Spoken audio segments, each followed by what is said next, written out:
Hello friends, welcome to Day Trader Telugu and good evening. Sensex 1190 points fall అయ్యి 55,822 దగ్గర close అయితే Nifty 371 points down అయ్యి 16,614 దగ్గర close అయింది. వెరస్ బ్యాంక్ నిఫ్టీ 1179 పాయింట్స్ డౌన్ అయ్యి 34,440 దగ్గర క్లోజ్ అయింది. నిఫ్టీ 170 పాయింట్స్ దగ్గరగా ఇంట్రాడే నుంచి రికవర్ అయ్యి 370 పాయింట్స్ దగ్గరగా నెగిటివ్గా క్లోజ్ అయింది. వెరస్ బ్యాంక్ నిఫ్టీ అయితే నియర్ టు 400 పాయింట్స్ దగ్గరగా ఇంట్రాడేలో రికవర్ అయిన తర్వాత 1180 పాయింట్స్ దగ్గరగా నెగిటివ్లో క్లోజ్ అయింది. వీటి గురించి ఫర్దర్ డేటా మాట్లాడుకునే ముందు ఇంతలా ఫాలో అయినప్పుడు మార్కెట్లో వచ్చే మేజర్ క్వశ్చన్స్ అసలు ఎందుకని మార్కెట్ ఫాలో అవుతుంది, ఇంకా ఏ లెవెల్స్ వరకు మార్కెట్ ఫాలో అవడానికి పాసిబిలిటీ ఉంది, ఇఫ్ ఇన్ కేస్ ఆ లెవెల్స్ వరకు ఫాలో అవుతూ ఉంటే మనం ఏ సెక్టార్కి సంబంధించిన స్టాక్స్ ని ఇక్కడ నుంచి ఫర్దర్ గా యాడ్ చేసుకోవడానికి వాల్యూగా చూడొచ్చు. ఇవి ఇంపార్టెంట్ క్వశ్చన్స్, వీటిని స్టెప్ బై స్టెప్ మాట్లాడుకునే ప్రయత్నం చేద్దాం. బట్ వాటన్నిటికంటే ముందు మార్కెట్ రిలేటెడ్ గా ఏదైనా ఒక ఇంపార్టెంట్ ఫ్యాక్టర్ ఇవాళ ప్లే చేసిందా, స్పెసిఫిక్ గా ప్లే చేసిందంటే కొన్ని ఫ్యాక్టర్స్ అయితే ఉన్నాయి. థర్స్డే చేసిన వీడియోలో మార్కెట్ ఒక బేరిష్ ఛానల్లో రన్ అవుతుంది. 17,380 మార్క్ అబోవ్ వచ్చే సస్టైన్ అయితే తప్పించి మార్కెట్ ని మనం పాజిటివ్ గా చూడడానికి పాసిబిలిటీ లేదనుకున్నాం. అండ్ ఫ్రైడే ఆ ఛానల్ బ్రేక్ అయ్యి డౌన్ సైడ్ సస్టైన్ క్లోజ్ అయింది. అండ్ ఇవాళ ఒక huge gap down and recent swing లో ఏదైతే ఉందో అది మార్కెట్ ఫస్ట్ అవర్ లోనే బ్రేక్ చేస్తూ డౌన్ సైడ్ చాలా ర్యాపిడ్ గా ఫాలో అయింది. And in terms of percentage of corrections గురించి మాట్లాడుకుంటే నిఫ్టీ రీసెంట్ హైస్ నుంచి మీన్స్ ఈ రీసెంట్ టైమ్స్ లో October 19, 2021 ఆ పాయింట్ ఆఫ్ టైమ్ లో నిఫ్టీ 18,600 మార్క్ వెళ్ళింది కదా, అక్కడ నుంచి చూస్తే నియర్ టు 11% దగ్గరగా నిఫ్టీలో కరెక్షన్ కనిపించింది. వెరాజ్ మిడ్ క్యాప్ లో 14% దగ్గరగా రీసెంట్ పీక్స్ నుంచి కరెక్షన్ కనిపించింది. యూజువల్ గా మార్కెట్ లో ఇలా అంటుంటారు, మార్కెట్ పెరుగుతున్నప్పుడేమో స్టెప్స్ లో వెళ్తుంది, ఒక్కొక్క స్టెప్ ని ఎక్కుతూ వెళ్తుంది, కానీ పడుతున్నప్పుడేమో లిఫ్ట్ లో వస్తుంది, సడన్ గా వస్తుందని. October 19th మేక్ చేసిన హై 18,600 అండ్ ఇవాళ కూడా ఉంటున్నది 16,600, near to 2,000 points market fall అయింది కదా. So October to November, November to December 2 months లో 2,000 పాయింట్స్ ఫాల్ అన్నట్టు కనిపిస్తుంది. ఎస్, లాస్ట్ 2 months లో 2,000 పాయింట్స్, కానీ లాస్ట్ 6 days లోనే మనకి 1,000 పాయింట్స్ దగ్గరగా నిఫ్టీలో కరెక్షన్ కనిపించింది. ఇప్పుడు ఇంపార్టెంట్ క్వశ్చన్స్ ని మాట్లాడుకునే ప్రయత్నం చేద్దాం. ఫస్ట్ ది మార్కెట్ ఎందుకని ఫాలో అవుతుంది. పర్టికులర్గా ఒక రీజన్ అని లేదు. రీసెంట్ డేస్లో కూడా మార్కెట్ ఒక పర్టికులర్ ఛానల్లోనే కానీ అది డౌన్ సైడ్ మూవ్ అవుతూ వస్తుంది. కాబట్టి రీసెంట్ డేస్లో మార్నింగ్ మనం మెన్షన్ చేసే డేటాలో కూడా మీరు గమనిస్తే 17,380 లెవెల్ అబోవ్ వచ్చేంత వరకు కూడా నెగిటివ్గా ఉంటున్నానని మెన్షన్ చేశాను. Market in terms of chart పరంగా వీక్గానే ఉంది, కానీ టెక్నికల్ ఆస్పెక్ట్లోనే ఇంత కరెక్షన్ మనకు రావడానికి లాజిక్ లేదు. ఫండమెంటల్ ఆస్పెక్ట్స్ కూడా ఉన్నాయి, వాటిని కూడా కంబైన్ చేద్దాం. ఇంకొకటి, సెంట్రల్ బ్యాంక్స్ వాళ్ళ పాలసీస్ ని టైటన్ చేసే ప్రయత్నం చేస్తున్నాయి. ఫెడ్ వాళ్ళు ఏం చెప్పారు, 2022లో 3 రేట్ హైక్స్ అండ్ 2023లో కూడా 3 rate hikes and first rate hike ని మార్చ్ 2022లో తీసుకుంటారని చెప్పారు. మీన్స్ ఎకానమీలో ఉన్న మనీని మేము కొంతవరకు తగ్గించాలని ప్రయత్నిస్తున్నాం, లిక్విడిటీని తగ్గించాలని ప్రయత్నిస్తున్నాం అని స్టేట్మెంట్స్ ఫెడ్ వాళ్ళ దగ్గర నుంచి వచ్చాయి. అండ్ ఇవాళ ఒక ఇంపార్టెంట్ కామెంట్ ఆర్బీఐ దగ్గర నుంచి వచ్చింది. మార్కెట్ ఫాల్ రిలేటెడ్ గా ఇది కూడా ఒక ఇంపార్టెంట్ రీజన్. ఇది యాక్చువల్గా 1240 అరౌండ్ వచ్చింది. అండ్ యాక్చువల్గా ఆ పాయింట్ ఆఫ్ టైం లోనే మనకు ఒక బిగ్ రెడ్ క్యాండిల్ కూడా మార్కెట్స్ లో కూడా కనిపించింది. దీన్ని సింప్లిఫై చేసే ప్రయత్నం చేద్దాం. ఆర్బీఐ వాళ్ళది యూజువల్ గా 14 days సైకిల్ ఉంటుంది, కానీ రీసెంట్ డేస్ లో 14 days సైకిల్ ఆప్షన్స్ లో బ్యాంక్స్ పెద్దగా పార్టిసిపేట్ చేయకపోతుండేసరికి ఎకానమీలో హ్యూజ్ లిక్విడిటీ ఉంటుంది. సో ఆ లిక్విడిటీని ఎలా అయినా తగ్గించాలనే ప్రయత్నంలో ఆర్బీఐ వాళ్ళు 14 day పీరియడ్ కాకుండా 3 day variable rate reverse repo options ని నిర్వహించబోతున్నాం.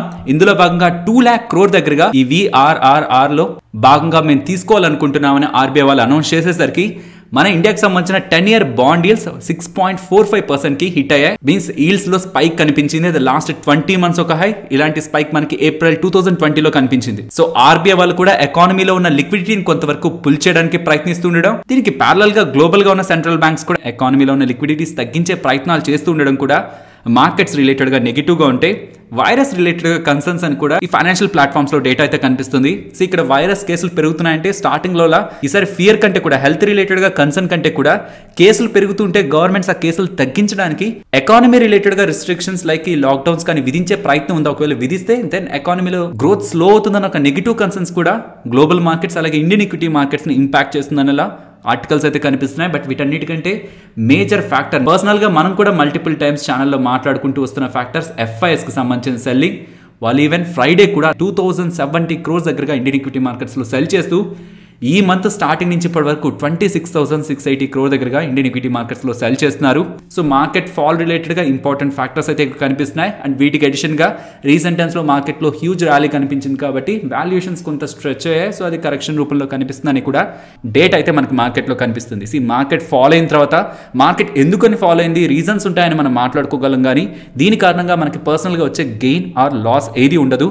సో ఇక్కడ మనం ఫోకస్ చేయాల్సిన ఇంపార్టెంట్ ఫ్యాక్టర్ మార్కెట్ ఫర్దర్ గా ఎంతవరకు ఫాలో అవడానికి పాసిబిలిటీ ఉంది. మనం ఏ స్టాక్స్ రిలేటెడ్ గా పొజిషన్స్ ప్రెసెంట్ ఉన్న థీమ్ రిలేటెడ్ గా తీసుకుంటే ఫర్దర్ గా మార్కెట్ కరెక్ట్ అవుతున్నా మనం తక్కువ నష్టపోతే ఒకవేళ ర్యాలీ అవుతుంటే ఎక్కువ లాభపడడానికి పాసిబిలిటీ ఉంటుందని చూస్తున్నప్పుడు ఫస్ట్ ఇక్కడ నుంచి మార్కెట్ డౌన్ సైడ్ కరెక్ట్ అవుతుంటే పర్సనలీ నేను గమనిస్తున్న లెవెల్స్ ఇవాళ మార్కెట్ ఏ లెవెల్ దగ్గర అయితే సపోర్ట్ తీసుకుందో అది ప్రీవియస్ గా ఒక పాయింట్ లో రెసిస్టెన్స్ గాను అండ్ ఇంకొక పాయింట్ లో సపోర్ట్ గాను యాక్ట్ అయిన లెవెలే. ఇఫ్ ఇన్ కేస్ మార్కెట్ ఇవాళ ఫామ్ చేసిన లోని బ్రేక్ చేస్తే 16,180, ఇఫ్ ఆ జోన్స్ ని కూడా బ్రేక్ చేస్తే 15,950 to 15,850 100 పాయింట్ జోన్ వరకు కూడా మార్కెట్ కరెక్ట్ అవడానికి పాసిబిలిటీ ఉంటుందని అయితే ఎక్స్పెక్ట్ చేస్తున్నాను. సో ప్రెజెంట్ తీసుకున్న సపోర్ట్ కూడా ఇంపార్టెంట్ సపోర్టే. ఇఫ్ ఇన్ కేస్ ఈ లెవెల్స్ ని కూడా బ్రేక్ చేసి డౌన్ సైడ్ కి వెళ్తుంటే అప్పుడు ఫర్దర్ గా మిగతా లెవెల్స్ ని మాట్లాడుకుందాం. సో ఇప్పుడు మనం గమనించాల్సింది ఏ సెక్టార్స్ లో ఉన్న స్టాక్స్ కి హై ప్రయారిటీ ఇవ్వాలని. మల్టిపుల్ సెక్టార్స్ ఉన్నాయి అండ్ చాలా సెక్టార్స్ సంబంధించిన స్టాక్స్ ఎక్కువగా కరెక్ట్ అయ్యాయి. లైక్ కెమికల్ స్టాక్స్ కానీ ఫార్మా స్టాక్స్ కానీ ఈవెన్ రీసెంట్ గా లిస్ట్ అయిన new age technology companies like internet based companies లో కూడా ఒక మంచి కరెక్షన్ అయితే కనిపించింది. సో ఎప్పుడైతే ఎక్కువ కరెక్షన్ వస్తుందో వాటిలో మనం పొజిషన్స్ తీసుకుంటే అది ఇంకా అంత పర్సెంట్ లైక్ ఇప్పుడు 30-40% కరెక్ట్ అయింటే ఈ లెవెల్స్ నుంచి కూడా 30-40% కరెక్ట్ అయ్యే పాసిబిలిటీ తక్కువగా ఉంటుంది ఒక వ్యూ మనకు ఉంటుంది. మీన్స్ రిస్క్ తక్కువగా రివార్డ్ ఎక్కువగా ఉంటుందని ఒక పాసిబిలిటీ మనకు కనిపిస్తూ ఉంటుంది. సో ఆ థీమ్ ని ప్లే చేయాలనుకున్నా చేయొచ్చు chemical pharma new age technology companies లో కూడా. But I suggest IT companies ని ఫోకస్ చేయండి. నా ప్రియారిటీలో అయితే ప్రెసెంట్ ఐటీ ఉంది.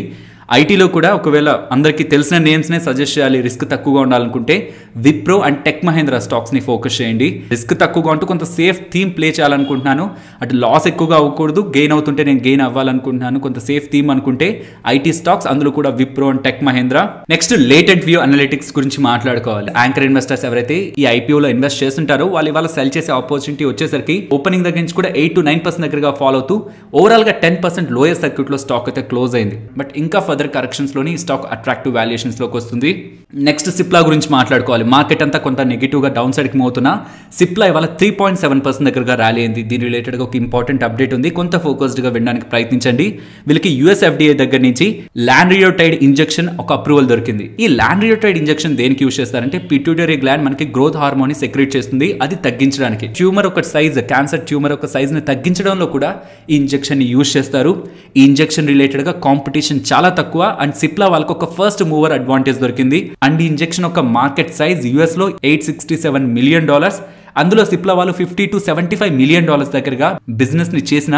ఇన్ టర్మ్స్ ఆఫ్ మార్జిన్ ఈ డ్రగ్ కి 65% దగ్గరగా గ్రాస్ మార్జిన్ ఉంటుంది కాబట్టి నియర్ టు $35 మిలియన్ దగ్గరగా వీళ్ళకి అది ఎర్నింగ్స్ లో యాడ్ అవడానికి పాసిబిలిటీ ఉంది. In terms of EPS 2.5 to 3.5 rupee దగ్గరగా EPS earning per share add అవడానికి పాసిబిలిటీ ఉంటుంది కాబట్టి ఇక్కడ నుంచి రీరేట్ చేసినట్లు నోమురా వాళ్ళు అయితే అప్డేట్ చేస్తున్నారు. ఇవాళ బిఎస్సి స్మాల్ క్యాప్ ఇండెక్స్ 3.6% దగ్గరగా ఫాల్ అయింది. కానీ స్మాల్ క్యాప్ స్టాక్స్ లో రైజ్ అయిన stocks future group stocks, A majority of stocks, future supply chain, future enterprises, future retail, future consumer, future life style and ఇంకొన్ని tasty bite and ఇంకొన్ని stocks ఉన్నాయి. వాటిని పక్కన ఇస్తే ఫ్యూచర్ గ్రూప్ స్టాక్స్ ఇంతలా rally అవడానికి మెయిన్ రీజన్ ఏంటి? So issue related గా మోస్ట్ ఆఫ్ ద సబ్స్క్రైబర్స్ కి ఐడియా ఉంటుంది. బట్ అగైన్ ఒకవేళ కొత్తగా ఎవరైనా చూస్తుంటే వాళ్ళకి అర్థం అవడం కోసం సింపుల్ గా మాట్లాడుకుందాం. అమెజాన్ వాళ్ళు ఇండియాలో ఉన్న రీటైల్ అసెట్స్ లో ఇన్వెస్ట్మెంట్ చేయాలని ఒక పాయింట్ లో ప్రయత్నించారు. ఇక్కడ రీటైల్ అసెట్స్ అంటే మీనింగ్ బయట కనిపిస్తున్న డీమార్ట్ కానీ, రిలయన్స్ రీటైల్ కానీ, బిగ్ బజార్ కానీ ఇవి.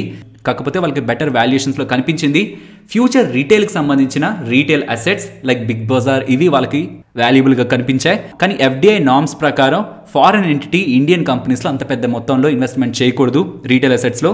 కాబట్టి అమెజాన్ వాళ్ళు ఏం చేశారంటే ఫ్యూచర్ రిటైల్ లో ఇన్వెస్ట్మెంట్ చేయకుండా, డైరెక్ట్ గా ఫ్యూచర్ రిటైల్ లో ఇన్వెస్ట్మెంట్ చేయకుండా ఫ్యూచర్ కూపన్స్ లో 49% దగ్గరగా వాటా అనుకున్నారు.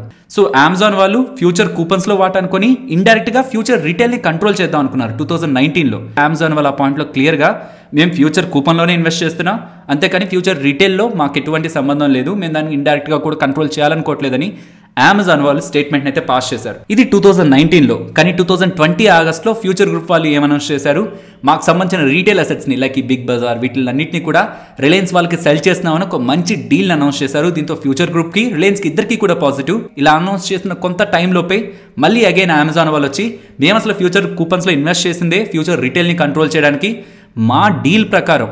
సో అది actual CCI competition commission of ఇండియాకి సబ్మిట్ చేసిన డీల్ పేపర్స్లో లేదు. బట్ మేము అనుకున్న డీల్ ప్రకారం ఫ్యూచర్ కూపన్స్లో మేము చేస్తున్న ఇన్వెస్ట్మెంట్కి గాను ఫ్యూచర్ రిటైల్ని మేము కంట్రోల్ చేసే ఒక పవర్ ఫ్యూచర్ గ్రూప్ మాకు ఇచ్చిందని, అమెజాన్ వాళ్ళు ఫ్యూచర్ రిటైల్ పై మాకు కంట్రోల్ ఉందని లీగల్గా అయితే బ్యాటిల్ స్టార్ట్ చేశారు. అందులో most of the times Amazon వాళ్ళే గెలుస్తూ వచ్చారు. కానీ ఇప్పుడు CCI వాళ్ళు చెప్పింది మీరు డీల్ జరిగినప్పుడు ఫ్యూచర్ రీటైల్తో మీకు ఎటువంటి సంబంధం లేదనేలా స్టేట్మెంట్స్ వినిపించాయి. ఈవెన్ పేపర్స్లో కూడా అది మీరు మెన్షన్ చేయలేదు. కానీ ఇప్పుడు మీరు ఫ్యూచర్ రీటైల్ రిలేటెడ్గా మీకు కంట్రోల్ ఉంది అని మెన్షన్ చేస్తున్నారు. సో మీరు మాకు రాంగ్ స్టేట్మెంట్ స్టార్టింగ్లో ఇచ్చారు కాబట్టి అమెజాన్ అలాగే ఫ్యూచర్ కూపన్స్ మధ్యలో జరిగిన డీల్ని ప్రెజెంట్ టెంపరీగా సస్పెండ్ చేస్తూ అగైన్ మళ్ళీ ఆ టర్మ్స్ అన్నింటినీ కూడా రీవిజిట్ చేయాలనుకుంటున్నాం అండ్ 200 crore పెనాల్టీని అమెజాన్కి విధిస్తున్నాం అని చెప్పారు. సో అసలు ఇంతకీ స్టార్టింగ్లో చేసుకున్న డీలే వ్యాలిడ్ కాకపోతే అమెజాన్ వాళ్ళు ఫ్యూచర్ గ్రూప్ పైన పోరాడడానికి లీగల్గా గ్రౌండ్ వాళ్ళకి దొరకదు. కాబట్టి వాళ్ళ stocks most of the stocks అన్ని కూడా 20% అప్పర్ సర్క్యూట్కి లాక్ అయ్యాయి. తపారియా టూల్స్ గురించి మాట్లాడుకోవాలి. స్టాక్ ఇవాళ 5% అప్పర్ సర్క్యూట్ లో క్లోజ్ అయింది. దీనికి రీజన్ నియర్ టు 100 రూపీస్ దగ్గరగా ట్రేడ్ అవుతున్న ఈ company 70 rupees per share dividend అయితే ప్రకటించబోతున్నారని చెప్తున్నారు. అండ్ ఆ డివిడెండ్ రిలేటెడ్ గా రికార్డ్ డేట్ December 31st అని చెప్తున్నారు. మీన్స్ బై 31st December ఈ స్టాక్స్ ఎవరి డీమాట్ అకౌంట్ లో ఉంటాయో వాళ్ళ డివిడెండ్ కి 70 రూపీస్ పర్ షేర్ డివిడెండ్ కి ఎలిజిబుల్ అని. అండ్ ఇది బై January 18, 2022 లోపు బ్యాంక్ అకౌంట్ లో క్రెడిట్ అవుతుందని అయితే మెన్షన్ చేస్తున్నారు. Company in terms of business కొంత స్టేబుల్ గానే నెంబర్స్ కనిపిస్తున్నా ఇది 30 crore మార్కెట్ క్యాపిటల్ ఉన్న కంపెనీ, చాలా చాలా చిన్న కంపెనీ. అండ్ డివిడెండ్ ఇస్తున్నారనేసరికి స్టాక్ అప్పర్ సర్క్యూట్కి వెళ్తుంది.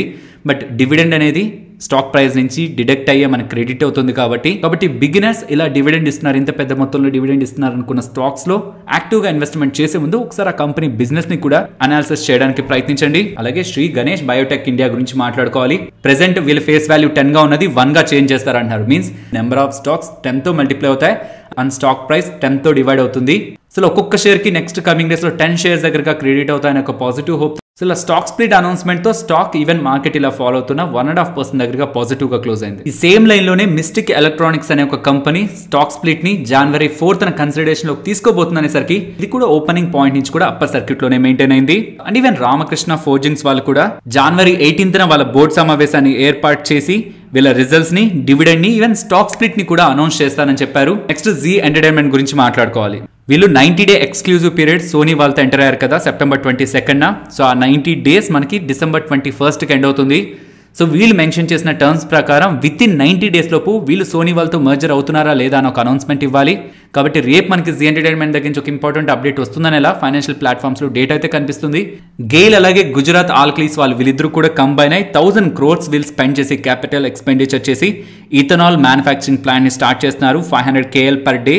వీళ్ళిద్దరు పార్ట్నర్షిప్ తో ఇది ఉంటుందని ఎలా వీళ్ళిద్దరు అయితే అప్డేట్ చేస్తున్నారు. అండ్ దీనికి అడిషనల్ గా గెయిల్ వాళ్ళు 23rd December వాళ్ళ బోర్డు సమావేశాన్ని ఏర్పాటు చేసి డివిడెండ్ ని కూడా ప్రకటిస్తారని అప్డేట్ చేస్తున్నారు. నెక్స్ట్ సెబీ దగ్గర నుంచి ఇవాళ మార్నింగ్ మనకు ఒక అప్డేట్ అయితే కనిపించింది. 7 డెరివేటివ్ కాంట్రాక్ట్స్ ని వాళ్ళు సస్పెండ్ చేస్తున్నారని ఎలా. సో ఒకవేళ మీరు డెరివేటివ్స్ లో ట్రేడ్ చేస్తుంటే మీకు ఆల్రెడీ క్లారిటీ ఉంటుంది. ఈ 7 లో 5 ఆల్రెడీ సస్పెండ్ చేసింది. బట్ ఇవాళ వచ్చిన అప్డేట్ లో ఆ 5 ఇంకొక 1 year పాటు కూడా సస్పెండ్ అవుతాయన్న క్లారిటీ ఉంటుంది. అండ్ ఆ 5 కి ఇంకొక 2 యాడ్ అయ్యాయి, సోయాబీన్ అలాగే క్రూడ్ పామ్ ఆయిల్, వాటిని కూడా అడిషన్ చేస్తూ ఈ 7 డెరివేటివ్ కాంట్రాక్ట్స్ ని నెక్స్ట్ 1 year పాటు కూడా సస్పెండ్ చేస్తున్నట్లు సెబీ వాళ్ళు అయితే అప్డేట్ చేస్తున్నారు. నెక్స్ట్ ఐపీఓస్ ని రీసెంట్ డేస్ లో మార్కెట్ అంత పాజిటివ్ గా చూడట్లేదు. శ్రీరామ్ ప్రాపర్టీస్ ఇవాళ 23% దగ్గరగా నెగిటివ్ గా ఓపెన్ అయింది. సో యాజ్ ఆఫ్ నౌ మార్కెట్లో కనిపిస్తున్న గ్రే మార్కెట్ ప్రీమియమ్స్ అయితే ఇవి. ఇఫ్ ఫర్దర్గా మార్కెట్ ఫాలో అవుతుంటే విత్ రెస్పెక్ట్ టు మార్కెట్ మారుతూ ఉంటాయనే విషయాన్ని మనం గుర్తుంచుకోవాలి.